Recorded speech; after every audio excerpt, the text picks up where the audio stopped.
अस्सलामुअलैकुम नाज़रीन आऊं आहियां कमांडो कंवर ऐं अवां ॾिसी रहिया आहियो पंहिंजो पसंदीदा न्यूज़ चैनल सचाई न्यूज़। अस्सलामुअलैकुम नाज़रीन, हिन वक़्तु असांजे स्टूडियो में जमात इस्लामी सूबे सिंध जा रहनुमा मोहतरम इमदादुल्ला बिजरानी साहिब जिन मौजूदु आहिनि। अचो त साईं जिन सां ॻाल्हि ॿोल कयूं। साईं बिजरानी साहिब, तव्हांजी जेका विज़िट आहे, जेको दौरो आहे, उन जा छा मक़ासिद आहिनि? बिस्मिल्लाह रहमान रहीम। सभ खां पहिरियां तव्हांजी महिरबानी, तव्हांजे सचाई न्यूज़ जी, तव्हां जेको आहे पंहिंजो वक़्तु ॾिनो। सो अॼु असां मदे जी शहर में जेको आहे आयल हुयासीं। 16 तारीख़ ते जमात इस्लामी सिंध पारां कुंदन चौरंगी ते जेको आहे हिकु तमामु वॾो अज़ीम शान धरणो थी रहियो आहे बदअमनी, लाक़ानूनियत, धाड़ियल राज जे ख़िलाफ़ु। हिन वक़्तु पूरी सिंध में कराची खां वठी पंहिंजो कश्मीर ताईं ओवरऑल सिंध जो अमन अमान जेको आहे उहो ख़राबु आहे।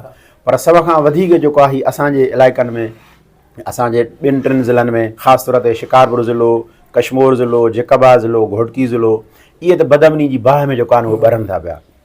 कश्मीर ज़िले में त हिन वक़्तु जेको आहे माना 24 कलाक जेको आहे अमन अमान जेको आहे ख़राबु आहे। शिकारपुर ज़िले में 24 कलाक अमन अमान ख़राबु आहे। यानी आम माण्हू जी जेको आहे ज़िंदगी जेको आहे उहा मफ़लूज थी वई आहे। माण्हू जी तालीम मुतासिर आहे, सिहत मुतासिर आहे, कारोबार मुतासिर आहे। शिकारपुर जहिड़े हेॾे वॾे शहर में माण्हू जेको आहे कारोबार नथो करे सघे। अच्छा बिजरानी साहिब, इहो ॿुधाइजो त हीउ जेको धरणो आहे 16 तारीख़ ते कुंदन बाईपास वटि शिकारपुर बाईपास ते, त इहो जमात इस्लामी सिंध जे तरफ़ां आहे? इनखे मतिलबु जमात इस्लामी सिंध जेको आहे की ऑर्गेनाइज़ करे थी पई। उन में जेको आहे माना माण्हू जेके हूंदा उहे टोटल शिकारपुर ज़िले जा हूंदा। ऐं भर पासे जे बि दोस्तनि खे असां दावत ॾिनी आहे, जीअं कश्मीर ज़िलो पाड़ेसरी ज़िलो आहे पंहिंजो, शिकारपुर ज़िले जो जेकबा ज़िलो आहे। पर ईअं सम्झो त इहो शिकारपुर ज़िले जो जेको आहे न धरणो आहे। यानी इहो जमात इस्लामी सिंध पारां 12 जनवरी ते हिकिड़ी आल पार्टीज़ कॉन्फ्रेंस कोठाई वई सखर में जेको आहे। ऐं उनजी बि एजेंडा इहा हुई सिंध में जेको आहे न अमन अमान ऐं धाड़ियल राज जे ख़िलाफ़ु जेको आहे। उन में सिंध जूं सभु जेके आहिनि सियासी पार्टियूं, समाजी पार्टियूं, मज़हबी कॉम्प्रेस पार्टियूं, वकीलनि जूं तंज़ीमूं, चैम्बर ऑफ कॉमर्स जूं तंज़ीमूं, हिंदू पंचायत, सभु माण्हू उन में जेको आहे न शरीक थिया। बिजरानी साहिब, जेको धरणो आहे उन जो तव्हांजी मेन जेका मोटिव छा आहे? तव्हां छा था अचीवमेंट करणु चाहियो?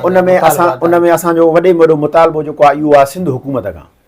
त असां जेको मतिलबु उते ब्लॉक कंदासीं कुंदन चौरंगी ते जेको आहे इंडस हाईवे, जितां जेको आहे न पंजाब बलोचिस्तान जी ट्रैफिक जेको आहे सिंध जी वञे थी पई। उन में असांजो मुतालबो सिर्फ़ु इहो आहे त सिंध हुकूमत को अमली क़दम खणे, बदअमनी, लाक़ानूनियत, धाड़ियल राज जे ख़िलाफ़ु जेको आहे न को अमली क़दम खणे। अमली क़दम इहो त इन ख़िलाफ़ु जेको आहे न बाक़ाइदा का ऑपरेशन थिए, कच्चे में जेको आहे न को ऑपरेशन थिए। इहो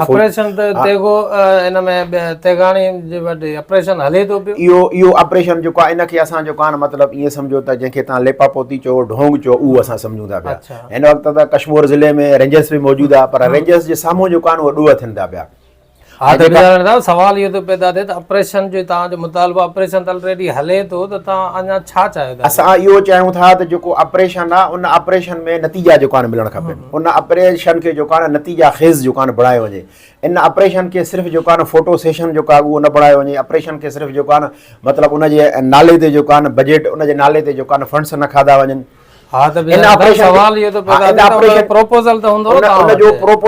प्रोपोज़ल असां वटि इहो आहे त इन ऑपरेशन खे जेको आहे जेकॾहिं इहो आहे त इनखे तव्हां नतीजा ख़ेज़ बणायो। तव्हांखे पुलिस खे, एजेंसियुनि खे, इदारनि खे सभु जी जेको आहे न सभु शइ जी ख़बर आहे। जेको आहे ऑपरेशन जे हूंदे बि जेको आहे उन्हनि माण्हुनि ताईं जेको आहे न उन्हनि हथनि ताईं जेको आहे न पहुतो वञे थो पियो। इन में जेके आहिनि पुलिस जे अंदरि ख़ुदि जेको आहे माण्हू मौजूदु आहिनि, इलाइक़े जा सरदार जेके आहिनि उन वटि सभु शयूं जेके आहिनि मौजूदु आहिनि, ऐं हुकूमत खे, इदारनि खे इन सभु शयुनि जी जेको आहे न ख़बर आहे। अच्छा बिजरानी साहिब, हीउ जेको ताज़ो SP ऑफिस शिकारपुर जे साम्हूं बि धरणो जेको आहे जमात इस्लामी जे तरफ़ां लॻो, त उहो बिना नतीजे ख़तमु थियो छा? इहे धरणा 10 जेके आहिनि ज़िलनि में, 10 ज़िलनि में, हिन उत्तर सिंध जे 10 ज़िलनि में जेको आहे न हर SP ऑफिस जे अॻियां जेको आहे न धरणा लॻाया विया। माना उनजो बि जेको आहे की असांजो हिकिड़ो ई मुतालबो हुयो त जेको आहे की हर ज़िले जे अंदरि जेको आहे न पंहिंजो अमन अमान क़ाइमु थिए। शिकारपुर ज़िले जे अंदरि जेको आहे शिकारपुर जे SP साहिब जे ॿाहिरियां जेको आहे धरणो लॻो, ऐं उन में बि असांजो जेको आहे इहो मुतालबो हो त शिकारपुर ज़िले में जेको आहे अमन अमान क़ाइमु कयो वञे। ऐं उन धरणनि खां पोइ बि जेको आहे न हालात में को सुधारो न आयो। असां ॿिए स्टेप तौर ते जेको आहे इंडस हाईवे जेको आहे उहो ब्लॉक कयूं था पिया। जेकॾहिं इन में अञा बि सुधारो न आयो, 3 स्टेप तौर ते असां नेशनल हाईवे जेको आहे बंदि कंदासीं। अञा बि जेकॾहिं अमन अमान जे हवाले सां के जेके क़दम सिंध हुकूमत न खिया त असांजो सिंध असेंबली जो घेराव या सिंध असेंबली जे अॻियां जेको आहे असांजो हिकिड़ो धरणो हूंदो।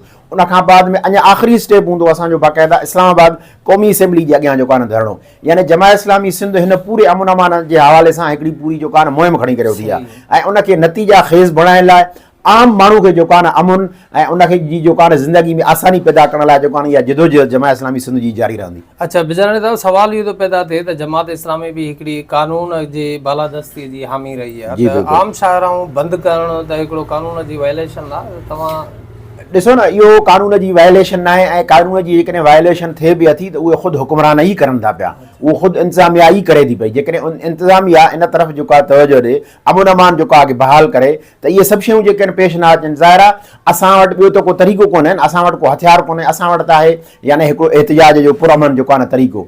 उन में जेको आहे न इन्हनि आला ऐवानुनि जे अॻो जेको आहे न पंहिंजो धरणा इन्हनि शाहराउनि खे जेको आहे न ब्लॉक करणु ताकी हुकूमत ऐं उन्हनि जेको आहे न इदारनि जो जेको आहे न ध्यानु छिकिजे ऐं अमन अमान बहितरी जेको ख़्यालु आहे सोचे थो शऊरबंद माण्हू त तव्हां ऑफिसुनि जे अॻियां धरणो हणो, जेके कर्ता धरता आहिनि जेके असल तव्हां उन्हनि जे ऑफिसुनि जो घेराव कयो, आम शाहराऊं बंदि करे आम माण्हूअ खे तव्हां तकलीफ़ था ॾियो। असां ऑफिसुनि जो बि घेराव कयो आहे। मां जीअं पहिरियां तव्हांखे ॿुधायुमि त असां हर SP ऑफिस जो जेको आहे घेराव कयो आहे ऐं उनखां बाद में हीअ जेका आम शाहरा आहे इनखे बि जेकॾहिं माण्हू खे का तकलीफ़ अचे थी पई त उहा असां उन माण्हू जे ई करे जेको आहे आम माण्हू जे करे कयूं था पिया। छो त मतिलबु इहो एॾो वॾो स्टेप आहे जो इन स्टेप जे ज़रिए जेको आहे मां जीअं पहिरियां गुज़ारिश कयमि त माना इदारा ऐं ख़ुदि जेको आहे न हुकूमत जेको आहे यानी तवजो जेको आहे हाणे ताज़ो तव्हां ॾिठो पंहिंजो वकीलनि जो जेको पंहिंजो धरणो हुयो हैदराबाद में हाईवे जेको आहे हुननि ब्लॉक कयो त हुननि खे नतीजो मिलियो, SP जेको आहे बदिली थी वियो ऐं उनखां बाद में असां सम्झूं था पिया त इहा जेका बि आम माण्हू जी तकलीफ़ आहे इहा ख़ुदि हुकूमत उनखे तकलीफ़ ॾिए थी, बजाए जो माण्हू 24 कलाक कंहिं तकलीफ़ में हुजे ऐं 24 कलाक माण्हू टेंशन में हुजे।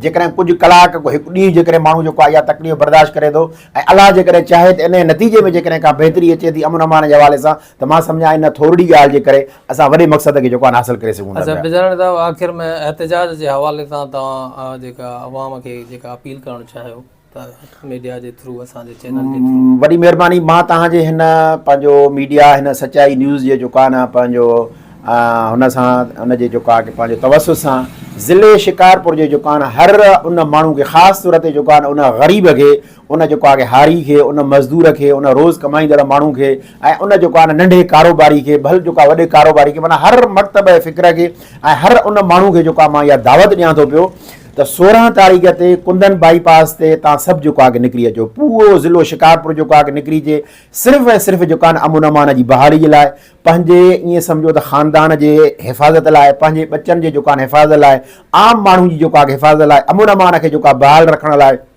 ही दाड़ेल राज ही जेको आहे पंहिंजो जेको आहे न पंहिंजो चोरियूं फुरियूं ऐं उनखां बाद में जेको आहे न मतिलबु ॾींहं ॾिठे जेको आहे की क़तल काई बि जेको आहे को रोड को ॻोठ जेको आहे सलामत न आहे। इन समूह रन जे अंदरि जेको आहे अमन जी बहाली लाइ जेको आहे असां सभु माण्हू खे शिकारपुर जे हिकु हिकु माण्हू खे हर शोबे ज़िंदगी सां वास्तो रखंदड़ माण्हू खे असां जेको आहे दावत ॾियूं था पिया त हुन जेको आहे हू जेके आहिनि अचनि 16 तारीख़ ते कुंदन चौरंगी ते जेको आहे न जमात इस्लामी पारां जेको आहे अमन बहाल करण लाइ जेको आहे धरणो आहे उन में हू शरीक थियनि ताकी जेको आहे हुकूमत जे मथां असां हिकिड़ो भरपूर प्रेशर जेको आहे ॾेई सघूं ऐं उन नतीजे में इंशाअल्लाह अमन जेको आहे बहाल कराए सघूं। वॾी महिरबानी बिजरानी साहब, तव्हां पंहिंजो कीमती टाइम असांखे ॾिनो। वॾी महिरबानी, तव्हांजी वॾी महिरबानी इंशाअल्लाह। खैर नाजरीन, मज़ीद खबरें और अपडेट्स के लिए देखते रहिए सच्चाई न्यूज़। आप हमारी खबरें किसी भी वक्त यूट्यूब, ट्विटर और फेसबुक पेज पर सच्चाई न्यूज़ स्पेल है SACHAI स्पेस NEWS लिखने के बाद सर्च करके देख सकते हैं।